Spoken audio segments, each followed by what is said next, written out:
మరో breaking news చూస్తున్నాం. నీతి ఆయోగ్ సమావేశం నుంచి బెంగాల్ సీఎం మమతా బెనర్జీ వాకౌట్ చేశారు. మాట్లాడుతుండగా మైక్ ఆపేశారంటూ బయటకొచ్చి మమతా బెనర్జీ ఆరోపించారు. 5 నిమిషాల కంటే ఎక్కువ సమయం ఇవ్వడం లేదంటూ విమర్శించారు. రాజకీయ వివక్షతోనే కేంద్ర బడ్జెట్ను రూపొందించారని ఆరోపించారు. ప్లానింగ్ కమిషన్ను తిరిగి తీసుకురావాలని మమతా బెనర్జీ డిమాండ్ చేశారు. కాగా ఈ సమావేశానికి విపక్షాల నుంచి మమతా బెనర్జీ మాత్రమే హాజరయ్యారు. కాగా ఆమె కూడా మీటింగ్ మధ్యలోనే వాకౌట్ చేయడం చర్చనీయాంశంగా మారింది.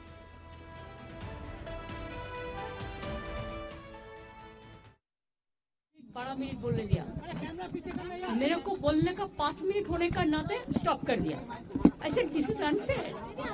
Only one from opposition side. Only I am presenting here. I am attending this meeting because of the greater interest that we know that cooperative federalism should be strong, strengthened. You are political bias. You are not giving the proper attention to different states. Even budget also, this political bias budget. You give special calling attention to some state. I don't have any problem. But why don't you? आपने क्यों discriminate किया है? मैंने बोला इसको आपको review करना चाहिए. उसके बाद में मैंने बोला देखिए मैं हर स्टेट के लिए बोल रहा हूँ. जब आप तो डायरेक्शन देता है, काम तो हम करते हैं. एक प्लानिंग कमीशन का जो हम काम करते थे उसको प्लानिंग करता था स्टेट के लिए. ये नीति आयोग को तो कोई फाइनेंशियल पावर नहीं है, वो कैसे करेंगे? उसको फाइनेंशियल पावर दीजिए, नहीं तो प्लानिंग कमीशन को वापस ले आइए. मैं और एक बात बोला, देखिए मेरे स्टेट के लिए भी आपको कहना है कि आप 3 साल से हमारा 100 दिन का काम बंद करके रखा, आप आवास योजना बंद करके रखा, प्रधानमंत्री योजना बंद करके रखा, अब रूरल रोड बंद करके रखा. ऐसे कोई गवर्नमेंट नहीं चलता है. आपको डिस्क्रिमिनेट नहीं करना चाहिए. If you discriminate between your party to other party, then how the country will run? When you are in power, you have to take care for all. You cannot discriminate between boys and girls. मैंने जो बोलना एक ने बोला है, उसका बाद में बस मैं माइक स्टॉप कर दिया. आप छोड़कर आने के बीच में हम नाराजगी की वजह से हमारा देखिए मैं बोलने चाहते थे थोड़ा बात, लेकिन मेरे को बोलने के लिए वो 5 मिनट में स्टॉप कर दिया. जब हमारा से बहुत आगे जो बोला है 5 जन, वो लोगों ने कोई 20 मिनट बोला, कोई 15 मिनट बोला, कोई 10 मिनट बोला, और अपोजिशन का ओर से मैं अकेला आया, लेकिन तब भी मेरे को 5 मिनट में स्टॉप कर दिया. This is इंसल्टेशन. I will not attend any meeting further.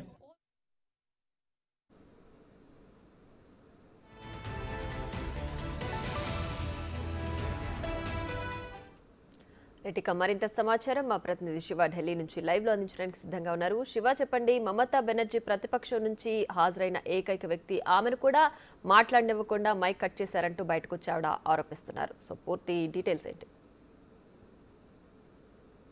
Right Priya, ఈరోజు ప్రధాని నరేంద్ర మోడీ అధ్యక్షతన రాష్ట్రపతి భవన్లోని సాంస్కృతిక భవన్లో ఈరోజు 9వ నీతి ఆయోగ్ పాలక మండలి సమావేశం జరిగింది. ఈ సమావేశానికి ఇండియా కూటమిలో ఉన్న పార్టీలు అంటే విపక్ష పార్టీల నుంచి కేవలం పశ్చిమ బెంగాల్ ముఖ్యమంత్రి మమతా బెనర్జీ ఒక్కరే హాజరయ్యారు.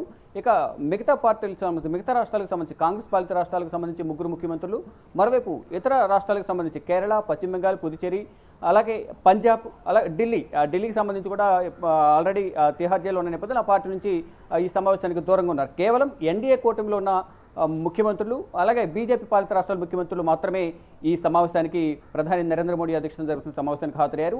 ఇటు మమతా బెనర్జీ కూడా ముందే ఒక హింట్ అయితే ఇచ్చారు, నేను నీతి ఆయోగ్ సమావేశానికి హాజరై అక్కడ నీతి ఆయోగ్ సమావేశంలో నేను కొన్ని ప్రశ్నలు లేవనెత్తాను ప్రభుత్వాన్ని, ఇటు చైర్మన్ ఉన్న ప్రధాని నరేంద్ర మోడీని కూడా అక్కడ ప్రశ్నిస్తానంటూ కూడా ముందుగానే కొన్ని క్లూస్ ఇచ్చి ఈ సమావేశానికి హాజరైన నేపథ్యంలో మమతా బెనర్జీ మాట్లాడుతుండగానే కొన్ని ప్రశ్నలు లేవనెత్తిన సందర్భంలో ఏదైతే ఇటీవల కేంద్రం బడ్జెట్ ప్రవేశపెట్టిందో 48 లక్షల కోట్ల బడ్జెట్ను ప్రవేశపెట్టి కొన్ని రాష్ట్రాలకు మాత్రమే బడ్జెట్ను కేటాయించడం, మిగతా రాష్ట్రాల పట్ల వివక్ష చూపించడం, అది కూడా అంటే బీజేపీయేతర ప్రభుత్వాలు ఎక్కడైతే ఉన్నాయో ఆయా రాష్ట్రాల ముఖ్యమంత్రులకు కానీ ఆ రాష్ట్రాలకు కానీ బడ్జెట్ను కేటాయించడంలో అంటే వివక్ష చూపించారు అనేది ప్రధానంగా ఒక ప్రశ్నలైతే లేవనెత్తారు. దానికి సంబంధించి కొన్ని ప్రశ్నలు కూడా అక్కడ సంధించిన పరిస్థితి కనిపిస్తోంది. మరోవైపు 3 సంవత్సరాల నుంచి కేంద్ర ప్రభుత్వం నుంచి ఏవైతే పథకాలు వస్తున్నాయో ఆ పథకాలు కూడా ఇంప్లిమెంట్ కాకుండా, ఆ పథకాలకు సంబంధించి నిధులు రాకుండా కేంద్ర ప్రభుత్వం ప్రధాని నరేంద్ర మోడీ అడ్డుకుంటున్నారు.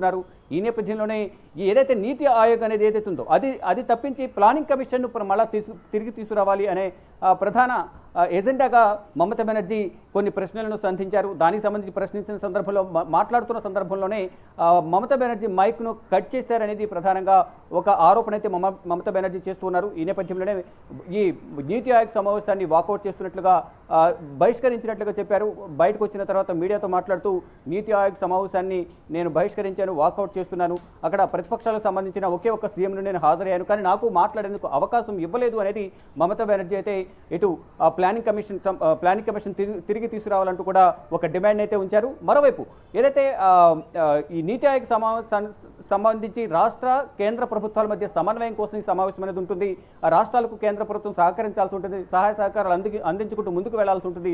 కానీ ఇక్కడ నేను అడిగే ప్రశ్నలకు సమాధానం చెప్పకుండా, మాట్లాడనివ్వకుండా మైక్ని కట్ చేశారు అనేది ప్రధానంగా మమతా బెనర్జీ చెప్తూ ఉన్నారు. మరోవైపు ఏదైతే రానున్న అసెంబ్లీ ఎన్నికలు ఉన్నాయో, అసెంబ్లీ ఎన్నికలకు సంబంధించి కూడా కొంత జోస్యం అయితే చెప్పిన పరిస్థితి కనిపిస్తోంది. అంటే రానున్న అసెంబ్లీ ఎన్నికలు ఏవైతే ఉన్నాయి, ఇటు మహారాష్ట్రకు సంబంధించి కానీ ఇటు హర్యానాలో కూడా రానున్న అసెంబ్లీ ఎన్నికల్లో కాంగ్రెస్ పార్టీ ఇండియా కూటమి ప్రభుత్వం అసెంబ్లీ ఎన్నికల్లో విజయం సాధించబోతున్నట్టు కూడా ఈ రెండు రాష్ట్రాలకు సంబంధించి జోస్యం చెప్పింది. మరికొన్ని రాష్ట్రాల్లో కూడా ఎన్నికలకు సంబంధించి కూడా ఇండియా కూటమికి సంబంధించిన పార్టీలు విజయం సాధిస్తాయి, కాంగ్రెస్ విజయం సాధిస్తుంది అనేది ఇండైరెక్ట్ గా సంకేతాలు ఇచ్చినట్లుగా కూడా మనకు తెలుస్తుంది. మొత్తంగా చూసుకుంటే ఈ రోజు ఏదైతే ప్రధాని నరేంద్ర మోడీ ఈ నీతి ఆయోగ్ సంబంధించి చైర్మన్ కూడా ప్రధాని నరేంద్ర మోడీ ఉన్నారు, కొంతమంది ప్రత్యేక ఆహ్వానితులు, మరోవైపు బీజేపీ పాలిత రాష్ట్రాలు, దేశవ్యాప్తంగా ఉన్న ముఖ్యమంత్రులు, కేంద్ర పాలిత ప్రాంతాల్లో లెఫ్టినెంట్ గవర్నర్లు కూడా ఈ సమావేశానికి హాజరైనట్లుగా తెలుస్తుంది. ప్రియా, అలాగే కేంద్ర బడ్జెట్ ను కూడా రాజకీయ వివక్షగా రూపొందించారని ఆవిడ ఆరోపించారు.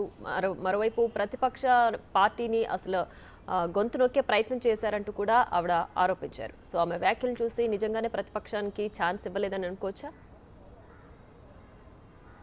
డెఫినెట్గా ఇక్కడ కేంద్రం ప్రవేశపెట్టిన, లోక్సభలో ప్రవేశపెట్టిన బడ్జెట్ను చూస్తుంటే విపక్షాలను కూడా ఇదే ఆరోపణలు చేస్తున్నాయి. ఇటు తెలంగాణకు సంబంధించి ముఖ్యమంత్రి రేవంత్ రెడ్డి కానీ, హర్యానాకు సంబంధించి కొంతమంది కాంగ్రెస్ సంబంధించిన నేతలు కానీ, మరికొన్ని ఇటు కేరళకు సంబంధించి కానీ, పంజాబ్, ఇతర రాష్ట్రాలకు సంబంధించి కేరళ, తమిళనాడు, మొత్తం అందరూ కూడా అంటే ఇటు మొత్తం ఏదైతే కాంగ్రెస్ పాలిత రాష్ట్రాల ముఖ్యమంత్రులు ఎవరైతే ఉన్నారు, కర్ణాటక సిద్ధరామయ్య, హిమాచల్ ప్రదేశ్ సంబంధించి సుఖీందర్ సింగ్కు, పుదుచ్చేరికి సంబంధించి కానీ ఇలా విపక్ష పార్టీలకు సంబంధించి ఇండియా కూటమిలో ఉన్న పార్టీలు, బీజేపీకి వ్యతిరేకంగా ఉన్న పార్టీలకు సంబంధించిన రాష్ట్రాలలో ఎవరైతే ముఖ్యమంత్రులు ఉన్నారో వారందరూ కూడా ఈ సమావేశానికి గైర్హాజరయ్యారు. అంటే ఒకటే ప్రధానంగా వారు చెప్తున్నది, ఏదైతే ఇటీవల ప్రవేశపెట్టిన 48 లక్షల కోట్ల బడ్జెట్లో వివక్ష చూపించారు, రాష్ట్రాల పట్ల వివక్ష చూపించారు, అనుకూలంగా ఉన్న వారికి మాత్రమే, ఆ రాష్ట్రాలకు మాత్రమే, వారి ప్రాంతాలు ఏదైతే అంటే వారి బీజేపీ పాలిత రాష్ట్రాల ముఖ్యమంత్రులు, ఎన్డీఏ కూటమిలో ఉన్న రాష్ట్రాల ముఖ్యమంత్రులకు సంబంధించి మాత్రమే ఆ రాష్ట్రాలకు మాత్రమే కేటాయింపులు చేశారు. మరి ముఖ్యంగా ఇటు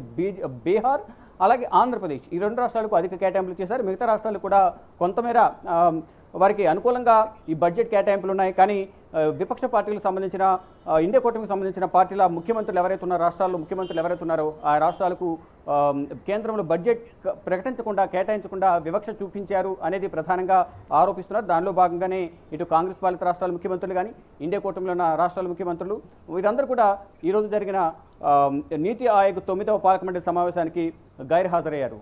right Shiva, thanks for the updates.